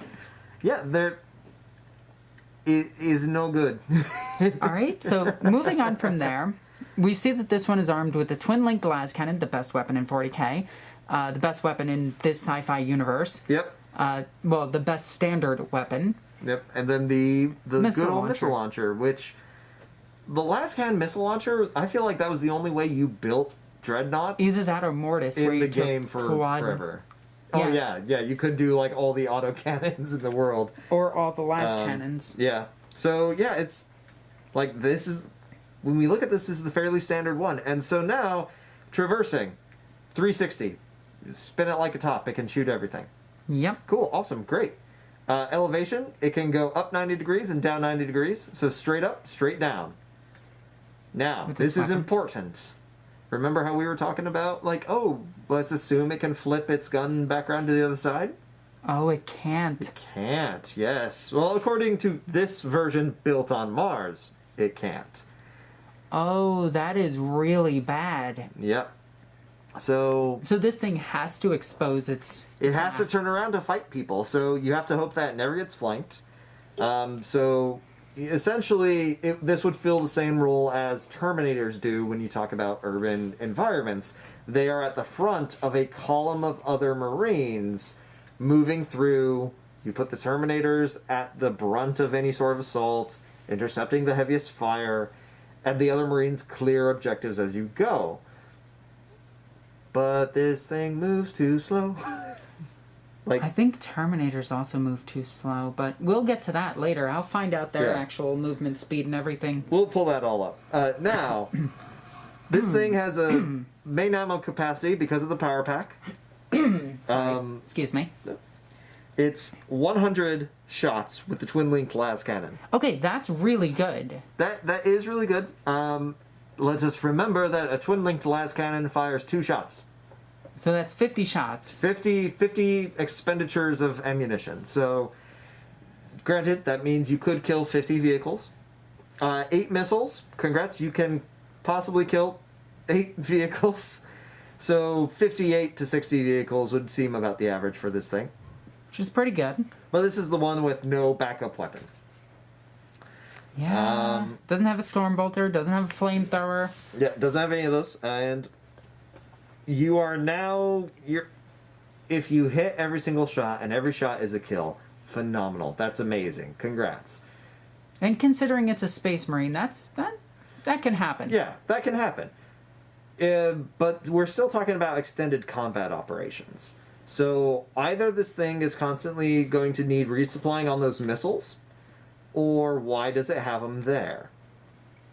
Yeah. Like, in game terms, when we play on the tabletop, we always need to remember that this is the final, penultimate battle. Mm-hmm. And that's why the game is fun. Because it's built around not having to be super realistic, nitty-gritty, and tracking your ammunition. I just noticed another flaw in this thing. Yeah? Because of its height, and the fact that this thing needs to tilt its weapons up to be reloaded so that they're lower.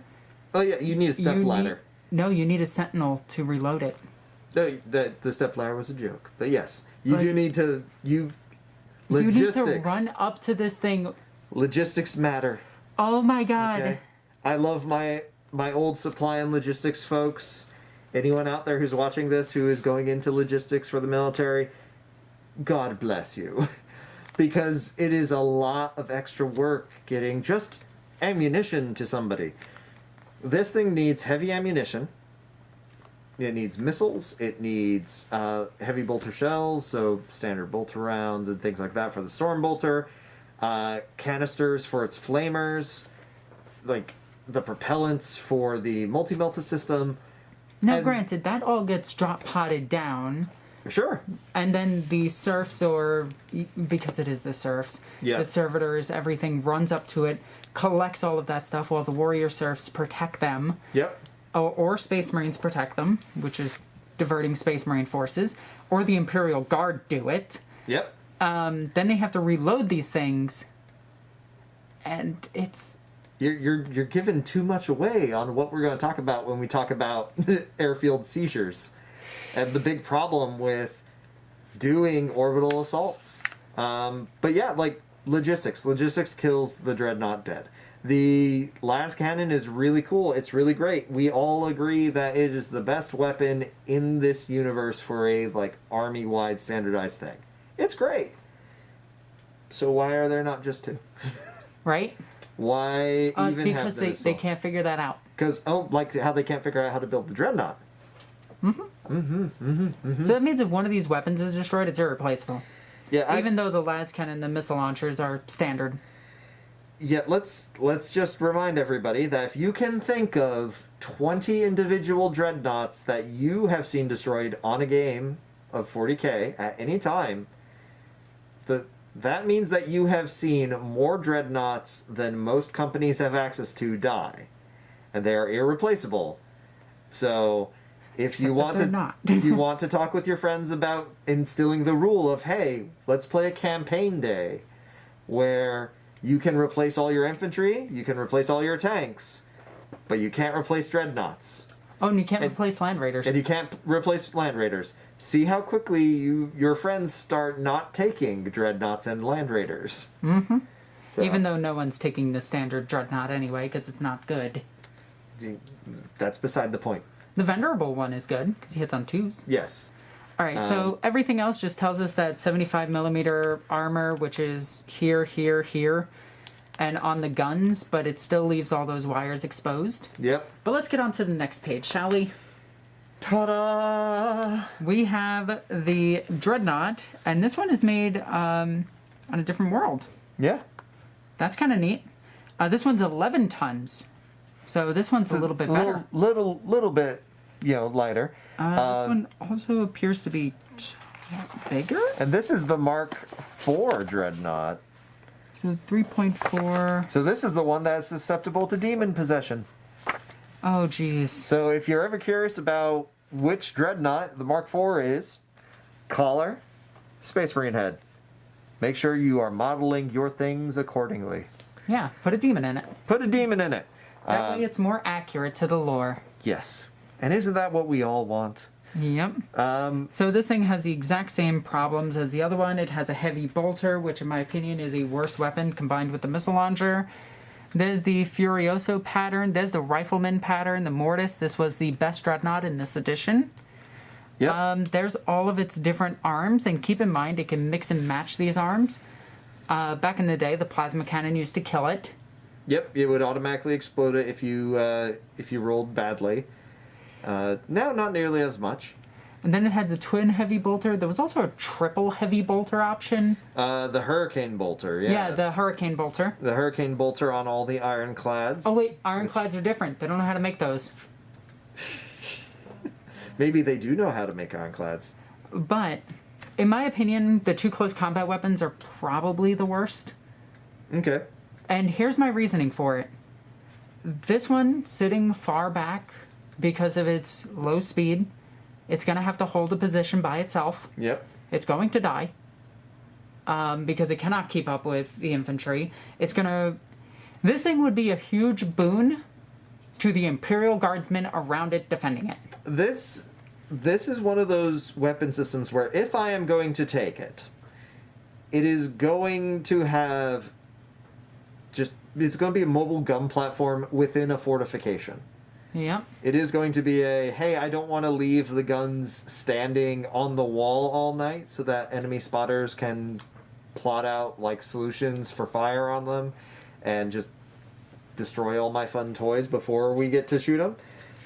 Which, by the way, is how you properly take down a fortified position, is you kill all the weapons first. Yep. Kill all the weapons and then, take your time. You have nowhere to go. Or you just orbital bombard it because you have spacecraft. And there you go again with the logic. Logic in my sci-fi. Flies in my soup. Right? This one looks like it can go slightly faster.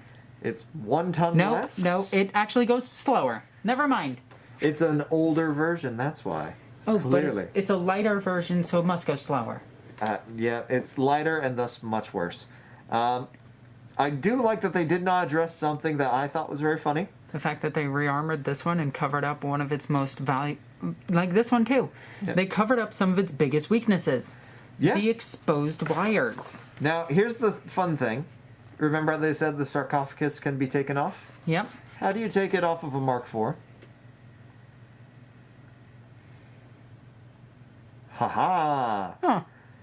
Yep, so in all the Mark Vs and other variants, you can gain access to the sarcophagus rather easily. And actually, when you're building a Dreadnought, the old plastic kits, you actually have to build the front of the sarcophagus independently. So you can actually see how they would slot it in and out of a Dreadnought. Yeah. The Mark IVs have a little issue there in that this is going to be a much longer process to get these taken off. Yeah, because they have to burn through it. Yeah, you're going to have some redundant system to open it up. You're adding so much extra work to yourself. I also love how the older ones had more smokestacks than the newer ones. Which means more vulnerable points. I mean, yeah, a smokestack and a heat exchanger, I just don't understand why a thermonuclear plasma-based system needs smokestacks and not just heat exhaust. Nope, it looks cool. Yeah, it looks cool. Looks fine. Mortis pattern, aka the big ol' autocannon, kills all your flyers because it was around before the whirlwind was a thing. Mm-hmm. And now we get to probably the best part of all of these, the colored portraits. Wowzers. Wow. Look at them. Look at all these chickens. And you really get to see just how wide these things are. They're just a giant box on the battlefield and easy to shoot.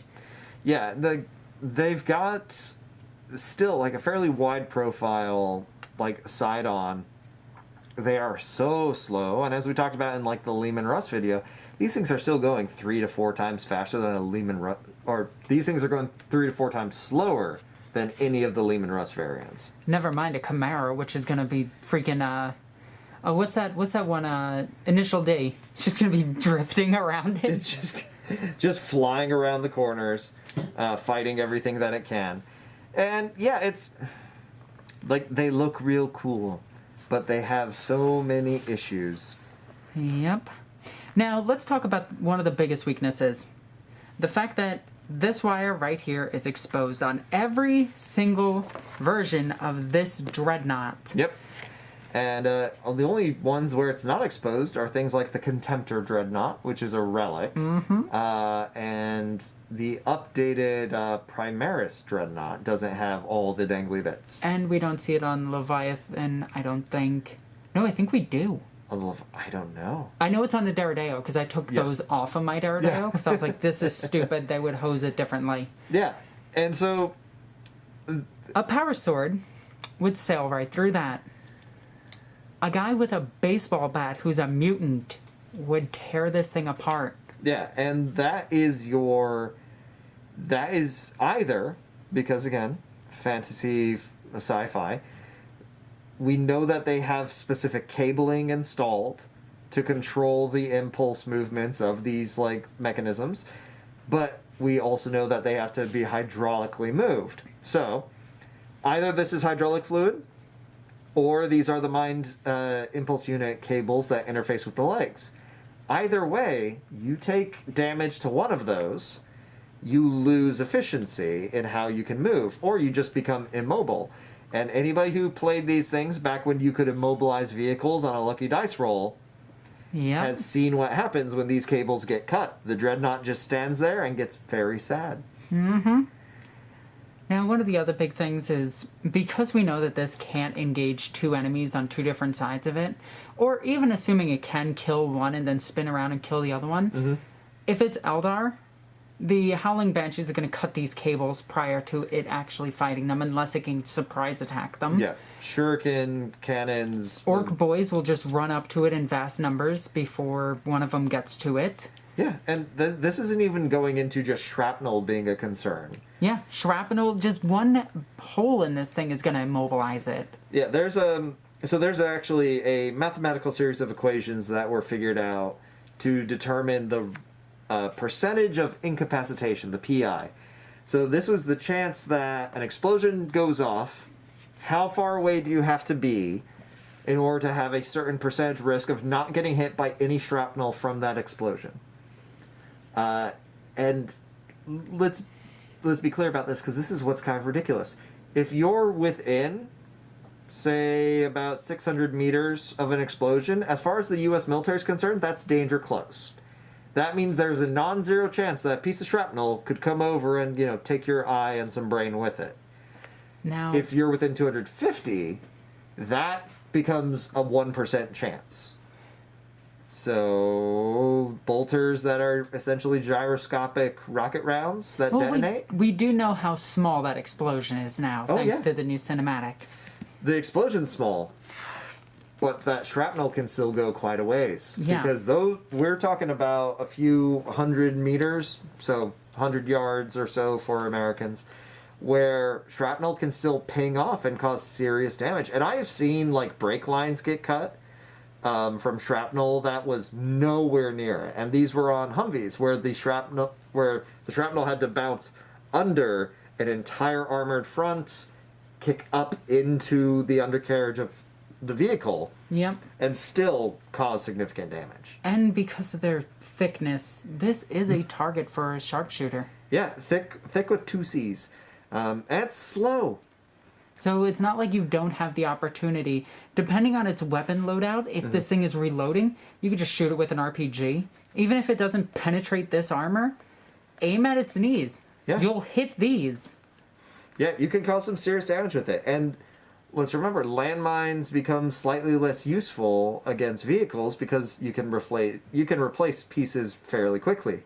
You can't replace pieces on a Dreadnought. Apparently. So that orc boy who ran up and slapped a landmine on the side of a Dreadnought, he had the right idea. You can just leave landmines on the ground, and if they ever get anywhere near them and they go off, alright, the Dreadnought's stuck. And unlike certain Space Marines or Sisters of Battle who have force field generators through Rosarius's, or what is it called? The Iron Crux Halo? Terminatus, the Iron Halo, refractor fields, personal force field generators. There's a million different ones in 40k. These things, in all the lore that I've ever read for them, don't have it. Now, there are variants that do have it. Yep. These ones do not. And I will repeat that. The Venerable one does. This one does not. So, unless it has a Crux Terminatus hidden somewhere on it, this thing is very susceptible to a grenade, a landmine. Hell, even fire from its own weapon can cause damage here, especially with the multi-melta. The heat exhaust from that can melt ceramite. It is very close. If this thing pivots and fires, there is a chance that the heat here can melt these cables. Yep. And I wish I was joking about that. The plasma cannon is actually safer than the multi-melta because the plasma cannon has the electromagnetic field around it that we talked about in a previous episode, which you can see in all of the art of 40k, and I can go into great detail about that, but I'm not going to because I already did. Yep. Now Not the today. other thing. I can kill this Dreadnought with a baseball bat. I have made this joke a few times. I am faster than this Dreadnought. I hold speed records in New York. I ran at 10.83 100-meter dash, putting me as one of the fastest women in the state. Yep. I could run up to this with a baseball bat, clip these things before this thing could even react to my presence. Assuming, of course, it's in engagement with something else. Yep. And if I did that, and imagine if I had a power sword or any type of power weapon. Oh, yeah. I would sail right through this, be able to get underneath it and keep running. And it would die. It would be immobile. I'd probably die too to the shots to my back, but still. Yeah, but when you're considering that you're trading your life up for A 10,000-year-old veteran that can't be replaced. Can't be replaced, is going to be a huge moral loss. Like, you're going to be immortalized. And the fact that if you do destroy this thing, you stop the Space Marines in their track. Yep, because they got to stop and go rescue it. Like, Yeah. Yeah. Like, I wish that we did not have to worry about this sort of stuff. But even, like, as you can see, this would be how you'd have to employ them in this artwork that we have here, where you have a Dreadnought leading the advance around a corner. There are dismounted Space Marines checking the building, making sure no one's hiding inside, and there's even a Rhino behind it. But you're going at the same speed As the Dreadnought. So you are not going anywhere quickly. And when your entire premise as a fighting force is being able to quickly end engagements, having a hyper-specialized unit that is all about long, protracted, slow slogging movements just hurts you. So yeah. And then we move on to more artwork of the thing being deployed via a special drop pod. So it also means that instead of the traditional drop pods, you have to slide that one out, slide one of these in place, get the Dreadnought, wake up the Dreadnought, do that entire process, get him into that thing, and drop him into position. Yep. Which also means that drop pods are susceptible to... anti-aircraft fire. Yep. And this drop pod is actually broken in this picture, which I think is funny. Yeah, and they also got rid of that, if I remember correctly. Yeah, they have to now drop and open. Yeah. There was so many dumb rules with drop pods, but we're not going to get into that. This drop pod is actually broken. Yeah.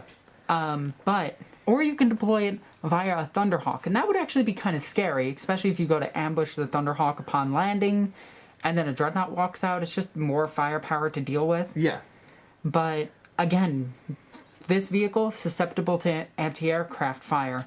The drop pod, susceptible to anti-aircraft fire. Doesn't mean that it will be hit, by the way. Yeah. It just means it is capable of being hit. It just has a very reduced chance of being hit. That's a larger drop pod as well. Imagine if this drop pod is shot off course. Oh, now I have to dedicate crews to go and rescue the Leviathan that is now lost in enemy territory. Yeah. Yeah, my entire objective has to change. I, as a commander, have to make that decision of, all right, if I leave, Brother Diogenes in his Leviathan Dreadnought off somewhere, I'm sure he's having a great time. I mean, but I still have to go save him. We do know that more than likely it can survive for quite some time. And to be honest, I would prefer having a close combat weapon. Yes. So that you can't get ambushed and these vital systems destroyed. Or these destroyed with just some shrapnel. Imagine, you're this 10,000-year-old Dreadnought, and some little kid runs up to you and blows himself up, which can happen and does happen in 40k. Yep. And your cables are severed, and you're slowly dying inside your life support system while the enemies contemplate how to tear you out and replace you. Yep. And then we get to see the emotional support Dreadnought out of the new kits. Mm-hmm. The, what is it actually called? The Invictus? The Invictus Tactical Warsuit, which takes every problem that the Dreadnought has and gets rid of it. Yep. Including the dead pilot. People enjoy making fun of things like the baby carrier Dreadnoughts, but from a tactical standpoint, it's much easier to deploy with a unit that is self-sufficient to the point where it's like, oh, something's wrong with the Dreadnought itself. Let me hop out of the Dreadnought, destroy and check it. Like, yeah, maybe I can do some repairs. Maybe I can reload it myself because you bolt on some extra ammo racks onto the back. Or it's like, oh, I can't complete my mission because this thing is too big. Allow me to hop out now. Hit the beeper. Beep, beep. It just closes. Just folds up. Yeah, like, it's just... If anybody who is watching this has probably watched some level of a sci-fi show before, and if you have seen the third Matrix movie, I know, he's bringing it up. What is he doing? They have a scene where you see the reloading mechanism that has to occur for their walkers. Reloading is dangerous because you are defenseless while you're doing it. Reloading a standard rifle is dangerous because if your enemy realizes you're reloading...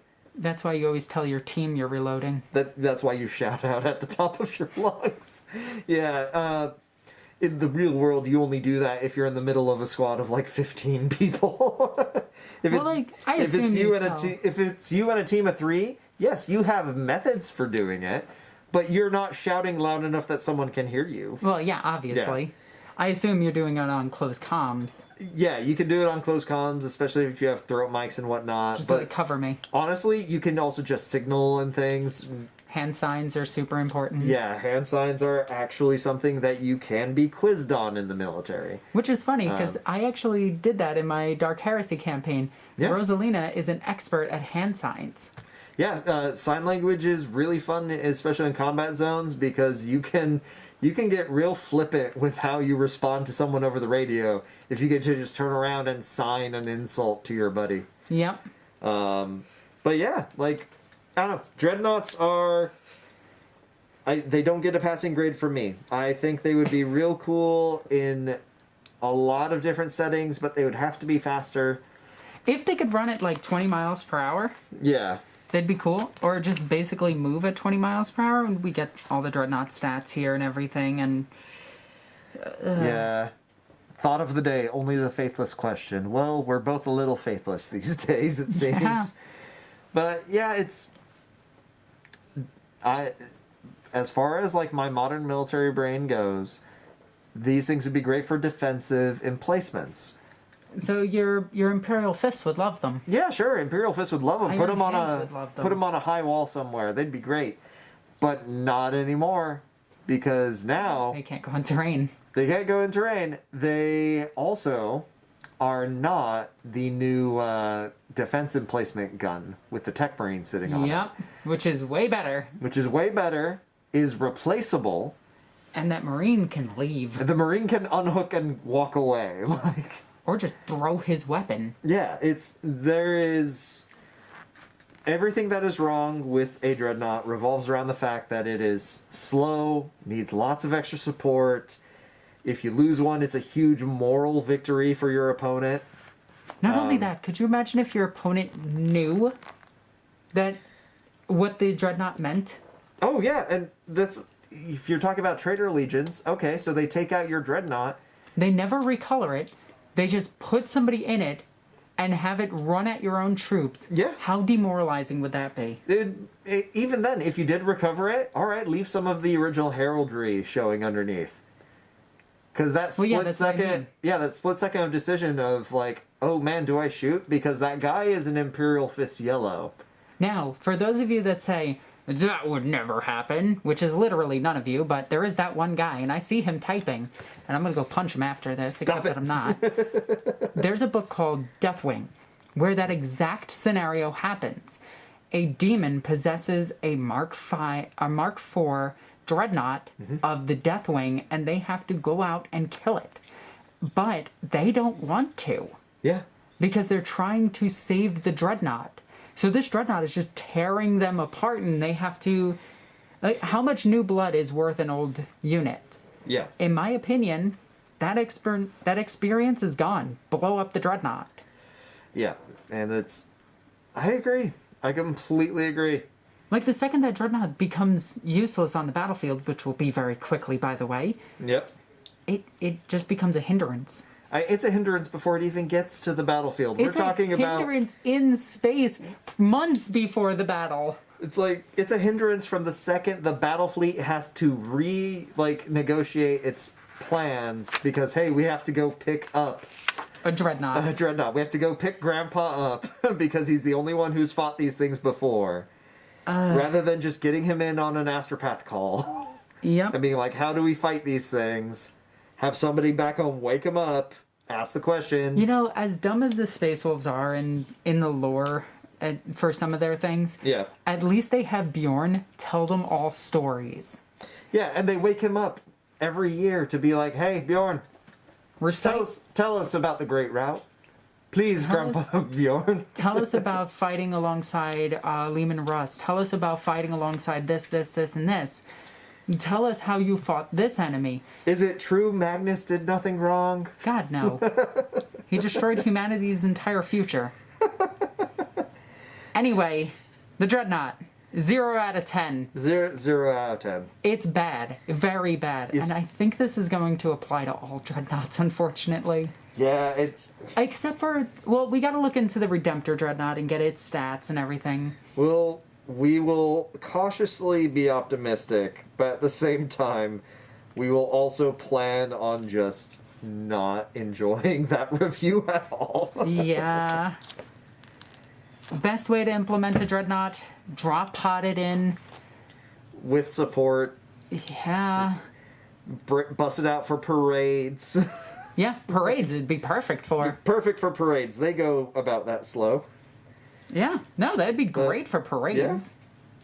Yeah. And that would be their main focus, which is, morale boosting. Sure. Bring them out for Veterans Day. Bring them out for Memorial Day, and that's about it.